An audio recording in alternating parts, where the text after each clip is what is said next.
firman Tuhan.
Sesuatu terjadi, ku percaya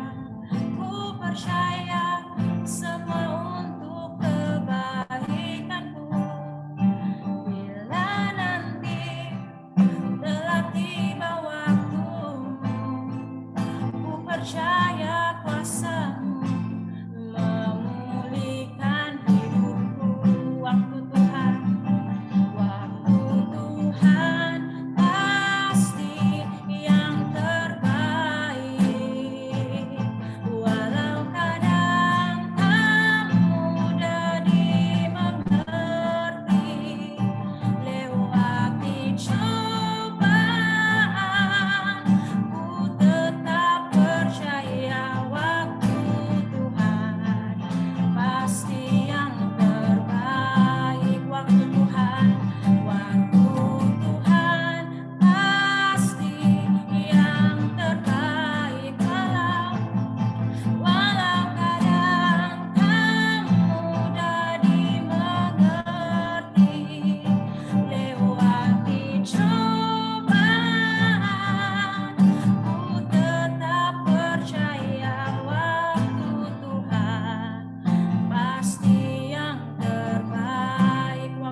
selalu tepat Tuhan, selalu indah Tuhan.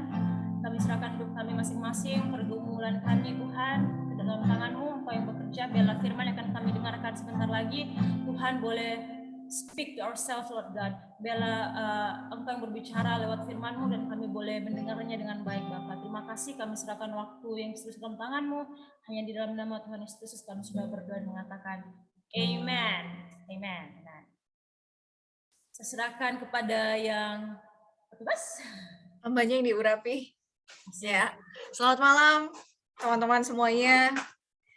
Thank you banget buat kesempatannya malam hari ini.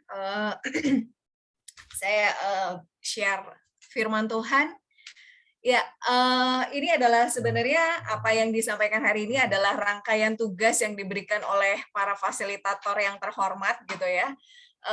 Apa yang diambil malam hari ini sebenarnya rentetan dari pelajaran hermeneutik gitu, kemudian homiletik dan ada tersangkut juga pelajaran-pelajaran yang lain gitu. Nah, saya coba mengembangkan dari apa yang sudah dipelajari dan menggunakan metode yang mencoba mengaplikasikan metode itu di dalam apa yang saya sampaikan malam hari ini. Nah, hari ini temanya sebenarnya secara sederhana, sesuatu yang semua orang Kristen membahas hal ini, yaitu tentang keselamatan dan hidup kekal gitu ya. Kenapa? Karena kan kenapa jadi Kristen supaya diselamatkan gitu ya? Kenapa percaya Yesus supaya diselamatkan?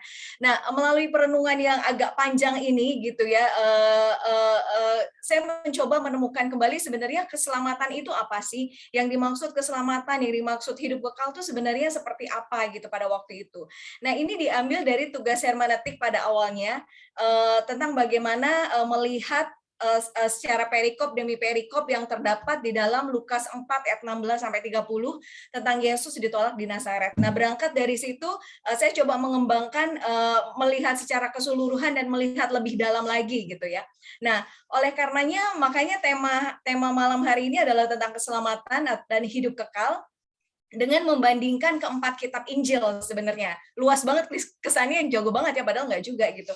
Membandingkan keempat kitab Injil yaitu Matius, Markus, Lukas, dan Yohanes. Nah, Injil sinoptik ini banyak diwakili oleh Injil Lukas gitu ya. Dan bagaimana caranya, yaitu saya coba melihat dari letak perikop-perikopnya dan narasi cerita yang dituliskan di dalam kitab Injil itu. Kemudian pertanyaan besarnya adalah apa pesan yang ingin disampaikan dari cerita itu. Nah, kita berangkat dalam Lukas 4 ya, ayat 16 sampai 30. Saya minta suami saya tercinta boleh membacakannya untuk kita semua. Ya, inilah fungsinya suami ya, saudara-saudara. Oke, Lukas 4 ayat 16 sampai dengan 30. Yes. Banyak. Yesus ditolak di Nazaret. Ia datang ke Nazaret, tempat ia dibesarkan, dan menurut kebiasaannya pada hari Sabat ia masuk ke rumah ibadat, lalu berdiri hendak membaca dari Alkitab. Kepadanya diberikan kitab Nabi Yesaya, dan setelah dibukanya ia menemukan nas di mana ada tertulis, Roh Tuhan ada padaku, oleh sebab ia telah mengurapi aku untuk menyampaikan kabar baik kepada orang-orang miskin, dan ia telah mengutus aku untuk memberitakan pembebasan kepada orang-orang tawanan dan penglihatan bagi orang-orang buta, untuk membebaskan orang-orang yang tertindas, untuk memberitakan tahun rahmat Tuhan telah datang. Kemudian ia menutup kitab itu, memberikannya kembali kepada pejabat, lalu duduk. Dan mata semua orang dalam rumah ibadat itu tertuju kepadanya. Lalu ia memulai mengajar mereka, katanya, pada hari ini genaplah nas ini sewaktu kamu mendengarnya. Dan semua orang itu membenarkan dia, dan mereka heran akan kata-kata yang indah yang diucapkannya. Lalu kata mereka, bukankah ia ini anak Yusuf?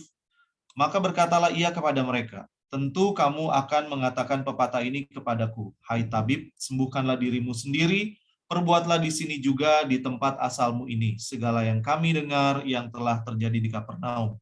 Dan katanya lagi, aku berkata kepadamu, sesungguhnya tidak ada nabi yang dihargai di tempat asalnya. Dan aku berkata kepadamu, dan kataku ini benar, pada zaman Elia terdapat banyak perempuan janda di Israel ketika langit tertutup selama 3 tahun dan 6 bulan, dan ketika bahaya kelaparan yang hebat menimpa seluruh negeri. Tetapi Elia diutus bukan kepada salah seorang dari mereka, melainkan kepada seorang perempuan janda di Sarfat di tanah Sidon. Dan pada zaman Nabi Elisa banyak orang kusta di Israel, dan tidak ada seorang pun dari mereka yang ditahirkan, selain daripada Naaman dan orang Syria itu.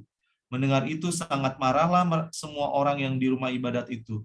Mereka bangun lalu menghalau Yesus di luar kota dan membawa dia ke tebing gunung tempat kota itu terletak, untuk melemparkan dia dari tebing itu, tetapi ia berjalan lewat dari tengah-tengah mereka lalu pergi. Iya. Nah, jadi kalau kita melihat tema dari Injil Lukas gitu ya, temanya adalah Yesus sang juru selamat. Nah, pertanyaannya kemudian juru selamat yang seperti apa? Nah, dalam Injil Lukas kita melihat bahwa penulis ini menulis secara runut bagaimana proses hadirnya Yesus di dunia.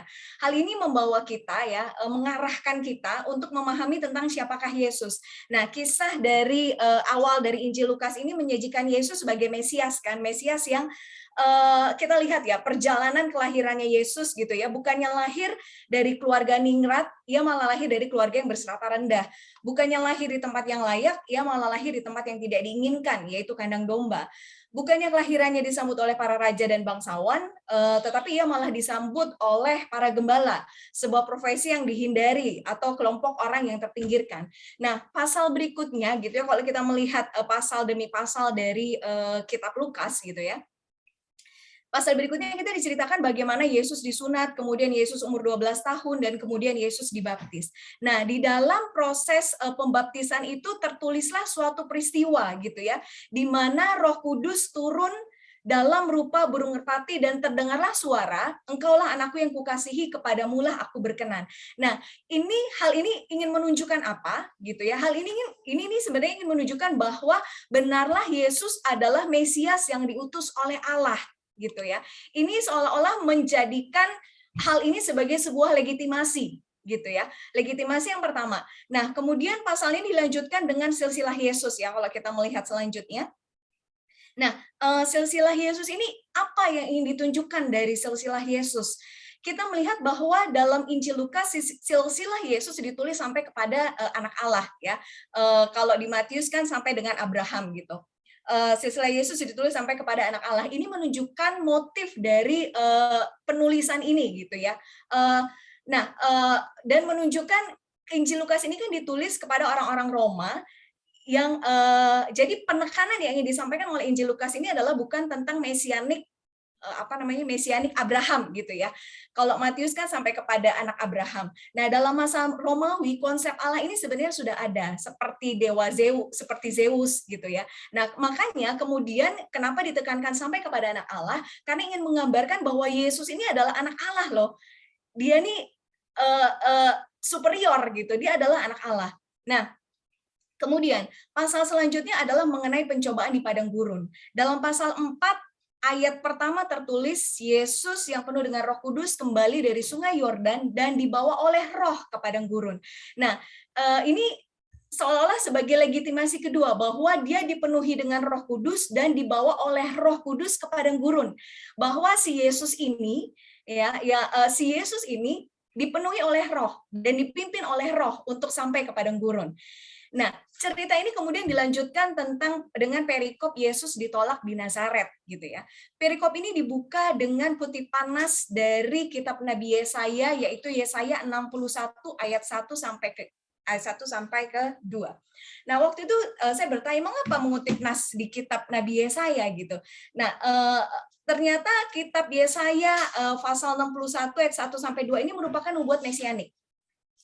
Pada awalnya semua nubuat ini pasti diasosiasikan dengan si nabi sendiri atau raja yang sejaman dengan nabi itu. Namun ketika nubuat ini tidak tergenapi di masa si nabi dan si raja, adalah mereka bahwa nubuat ini adalah tentang Yesus atau si Mesias ini. Berarti ini adalah seolah-olah legitimasi ketiga. Jadi si penulis ini ingin menunjukkan bahwa dialah benar si Mesias, si anak Allah yang dipenuhi oleh Roh Kudus, dan ditunjukkan dengan beberapa legitimasi yang ditunjukkan oleh si penulis Injil Lukas. Nah, penulis Lukas ini menunjukkan bahwa Yesus dan pelayanannya merupakan penggenapan dari nubuat yang disampaikan dalam kitab Yesaya. Ini adalah sebuah bentuk legitimasi yang lain atau legitimasi ketiga. Nah, kemudian dari rangkaian perikop yang ditulis oleh penulis Injil Lukas ini menunjukkan kepada kita tentang siapakah Yesus.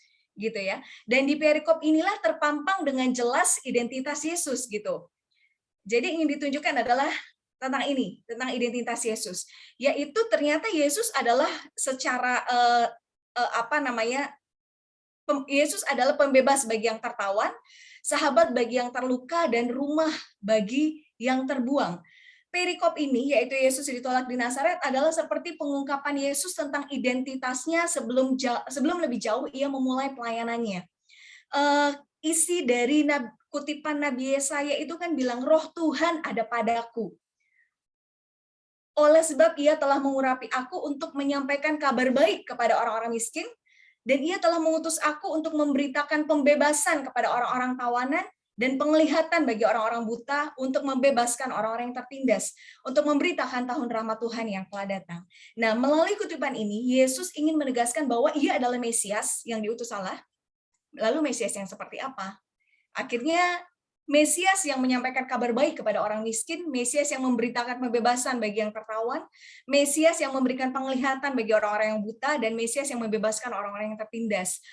Dari sini, dapatkah kita melihat dengan jelas bahwa identitas Yesus adalah ini tadi ya, pembebas bagi yang tertawan, sahabat bagi yang terluka, dan rumah bagi yang terbuang. Nah, kemudian kita lihat lagi apa yang ingin ditunjukkan oleh Injil Lukas pada perikop-perikop setelah ini.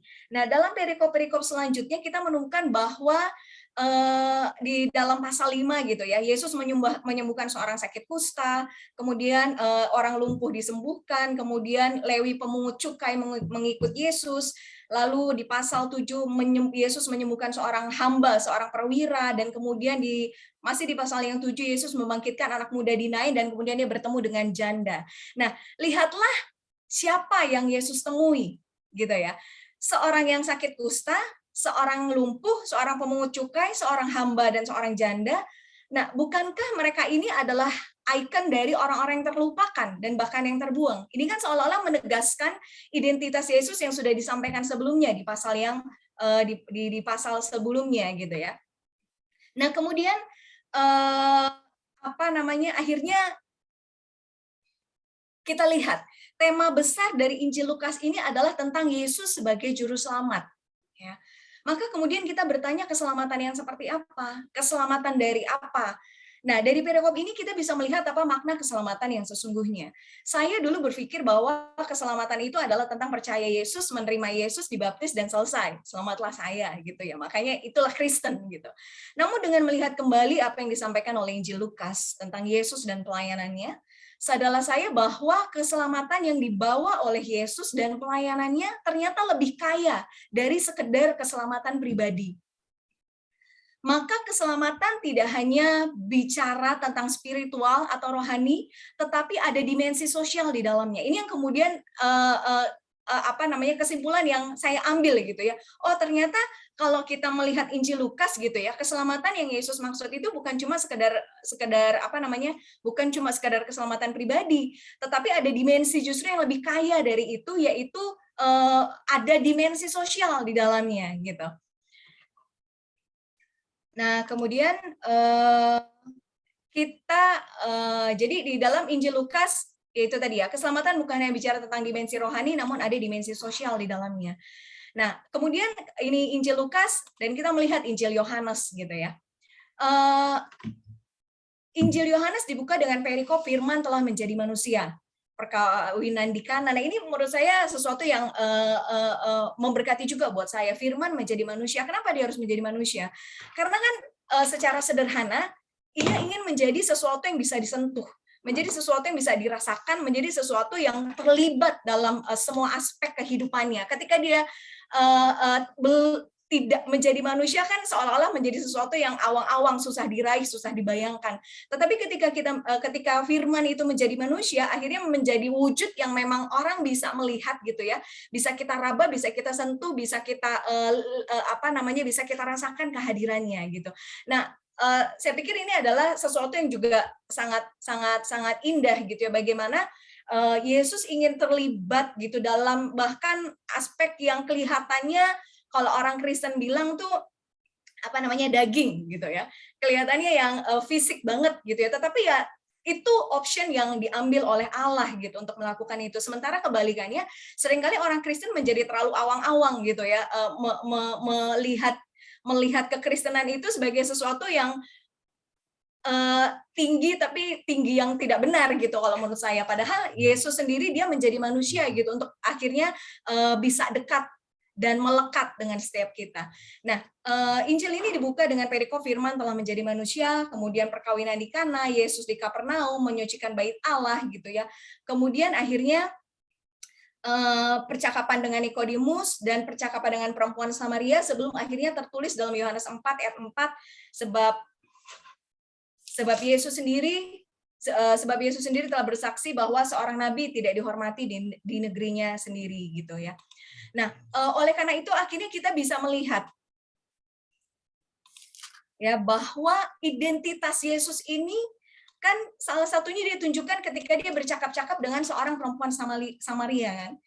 Nah, Yesus bertemu dengan perempuan Samaria, kita semua tahu dengan jelas siapakah perempuan ini. Dia seorang perempuan berasal dari Samaria, kemudian seorang yang tidak mempunyai suami sebab ia sudah memiliki 5 suami dan yang ada padanya sekarang bukanlah suaminya.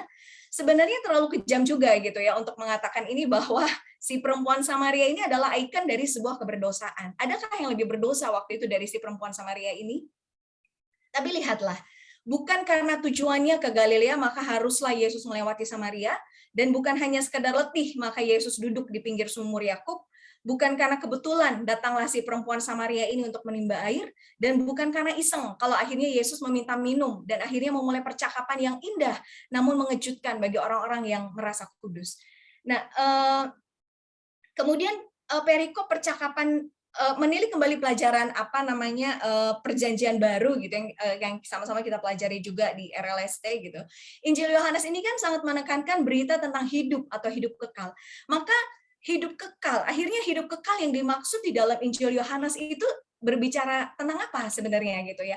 Nah, apa yang saya renungkan adalah hidup kekal bukanlah tentang kehidupan yang nanti, tetapi bicara tentang hidup yang hari ini, yaitu menyadari bahwa Sang Kudus secara khusus menjumpai saya yang berdosa, mengalami bahwa saya yang tak layak dipandang ini dijumpai dengan penuh kasih oleh Sang Kasih, dan saya yang terbelenggu dibebaskan untuk menyampaikan kabar baik. Ini kan profil si perempuan Samaria itu setelah menerima hidup, ya, setelah menerima air hidup dari Sang Mesias itu gitu. Nah, di akhir percakapannya dengan Yesus, si perempuan ini menemukan hidup yang sesungguhnya.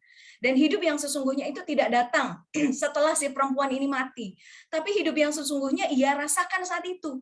Terlihat dari bagaimana ia tidak bisa berhenti tentang menceritakan percakapan hangatnya dengan Sang Mesias. Sebuah perjumpaan indah yang mengubah hidup si perempuan ini. Kembali kita melihat bahwa pelayanan Yesus bukan hanya soal ibadah di hari Sabat, tetapi pelayanan Yesus adalah juga tentang mengubah kehidupan sosial seseorang. Ada sesuatu yang diubahkan dari si perempuan ini, dan perubahan itu kan nggak dirasakan nanti setelah perempuan ini mati.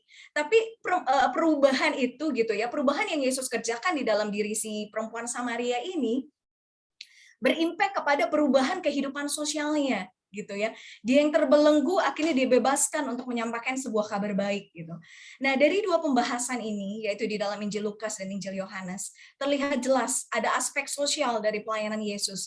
Bahkan aspek sosial ini mengambil peran yang besar gitu dalam pelayanan Yesus gitu. Apa yang Yesus lakukan sebenarnya dia sedang mengubah kehidupan sosial seorang gitu. Kemudian mengubah kehidupan sosial dari juga sebuah komunitas gitu. Maka sekarang kalau refleksi kepada gereja gitu ya. Gereja ini kan, ini hasil diskusi saya dengan Pastor CJ, gereja ini kan adalah gitu ya, inkarnasi dari Allah. Gereja ini kan adalah inkarnasi dari Kristus gitu ya. Nah,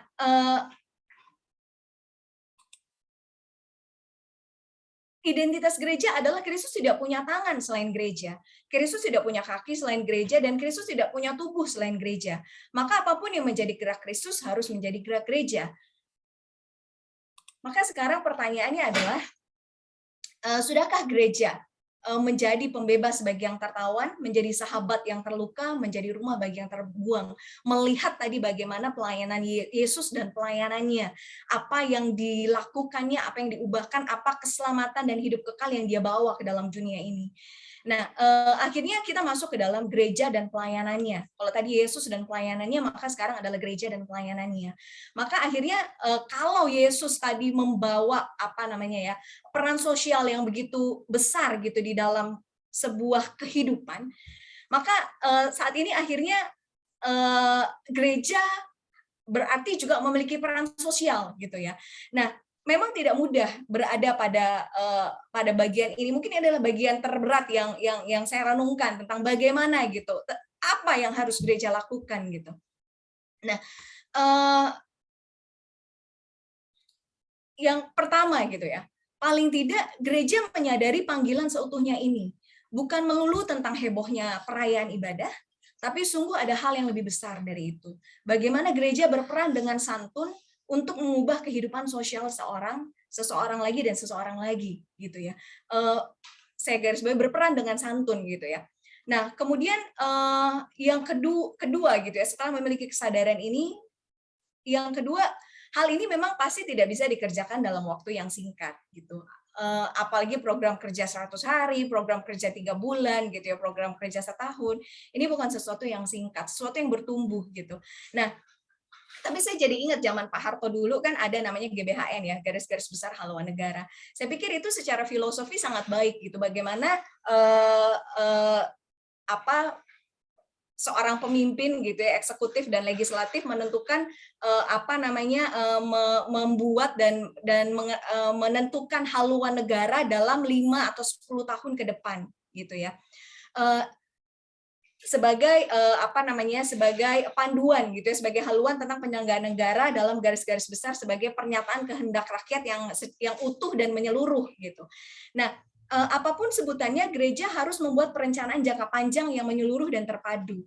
Tidak lagi tergantung kepada ketua sinode, tidak lagi tergantung kepada siapa gembalanya, tetapi gereja itu ada karena fungsinya berjalan gitu ya. Jadi akhirnya gereja tidak lagi gereja ada karena fungsinya gitu ya. Aku pikir nggak boleh dibalik gitu ya. Organisasinya dulu baru fungsi berjalan gitu. Tapi fungsi gereja ada karena fungsinya gitu. Akhirnya keberadaan atau eksistensi sebuah gereja itu tidak lagi harusnya berfokus kepada fungsi apa yang dia bisa lakukan. Apakah memang sudah berfungsi sebagaimana seharusnya gitu. Nah, kemudian hal ini tentu saja bisa dilakukan kalau semua elemen gereja mengetahui fungsi itu.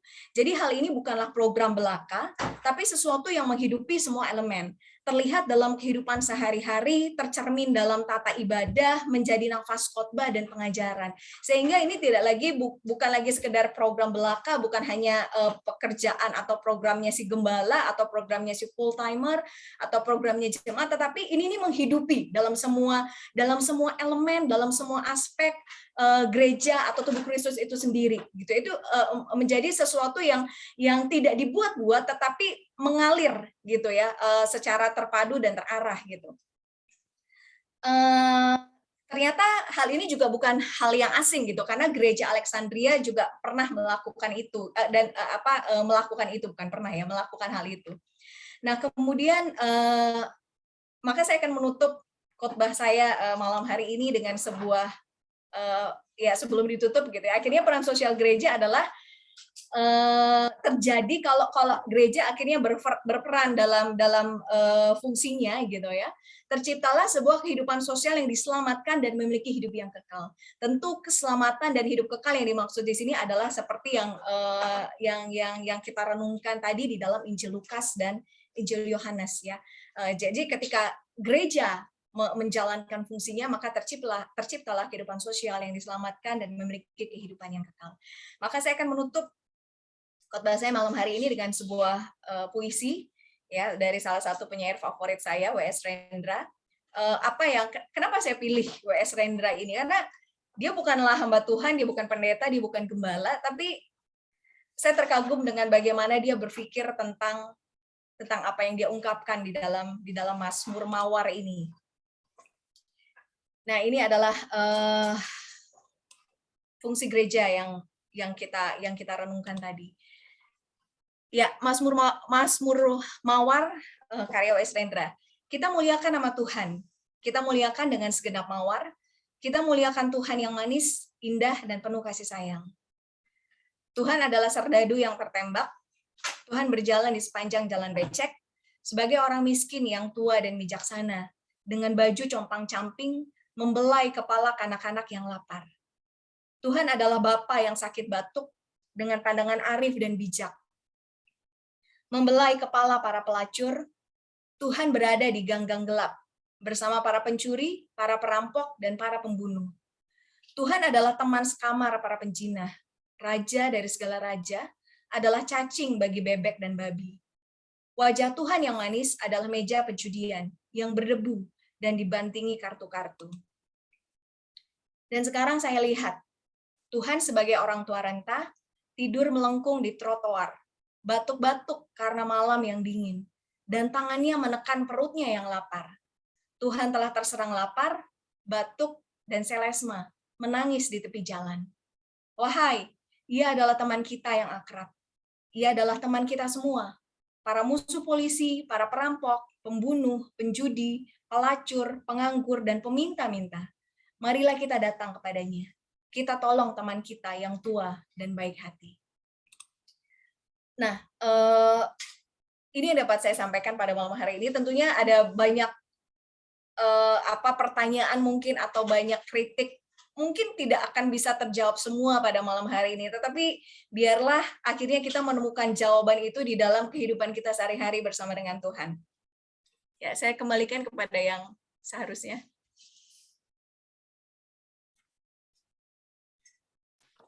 Tepuk tangan dong. Thank you, Kak Yul. Kotin. Thank you, Kak Yul. Kepada Gembala terkasih.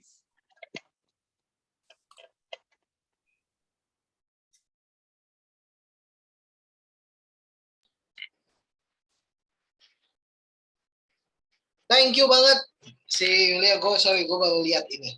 Itu khotbahnya ini banget ya, sangat Vicky Kantohe banget ya itu ya. Itu ya gitu. Nggak laku itu teologi konstruktif. Nggak laku teologi konstruktif. Silakan buat kalau ada yang mau ditanyakan, mungkin ada yang mau di-sharingkan oleh teman-teman semua sehubungan dengan apa yang tadi disampaikan. Gue tuh jadi karena si Yulia tadi ngasih itu tadi yang terakhir tuh gue ada kepikiran sesuatu yang gue pernah tulis di Instagram gue beberapa tahun yang lalu, tapi gue lagi mencari, makanya ini. Jadi gue kembalikan dulu kepada yang mau komen tuh. CJ tuh mukanya udah mau komen tuh dia. Ya. Baru keluar dari WC dia. Silakan. Bukan. Jadi aku mau komen, bukan komen gimana sih, cuman sebenarnya kan ada 3 orang yang terpilih gitu ya di dalam tugas homiletik untuk menyampaikan tugasnya sebagai khotbah di RLFN gitu. Kak Yul yang pertama, yang kedua Dr. Gaby, dan yang ketiga adalah Is begitu. Nah, salah satu alasan kenapa aku suka banget sama tugasnya Kak Yul, karena tugasnya Kak Yul tuh ada movement-nya gitu. Bukan hanya cakupannya luas, sinoptik dan Yohanes kan mengikuti kegilaan Vinci, betul-betul 4 Injil dirangkul semua. Tetapi sebenarnya ada movement-nya dari kristologi, siapa Kristus, kepada eklesiologi, siapa gereja, dan ujungnya misiologi, seperti apa gereja seharusnya gitu. Nah, movement inilah yang menurut saya langka di dalam khotbah, karena kebanyakan ketika seseorang berkhotbah dia tuh hanya fokus kepada satu ayat, jadinya sempit begitu. Sekalipun memang akhirnya khotbah itu tidak boleh meluas kemana-mana, dan seperti kata Kak Yul di awal, merangkul semuanya rada susah, tetapi setidaknya di dalam frame pikiran si pengkhotbah, dia seharusnya ada struktur ini. Sehingga clear sekali dalam pikiran dia, kenapa pembahasannya harus demikian, dari mana sumbernya, dari mana dasarnya. Gitu. Selain juga beberapa hal yang saya suka, strukturnya kelihatan jelas. Lalu patos di ending juga saya suka begitu. Puisinya W.S. Rendra gitu, dan sebenarnya saya mau komentar gitu, sekalipun saya ngomong di chat bahwa sebenarnya si Angga nggak laku ya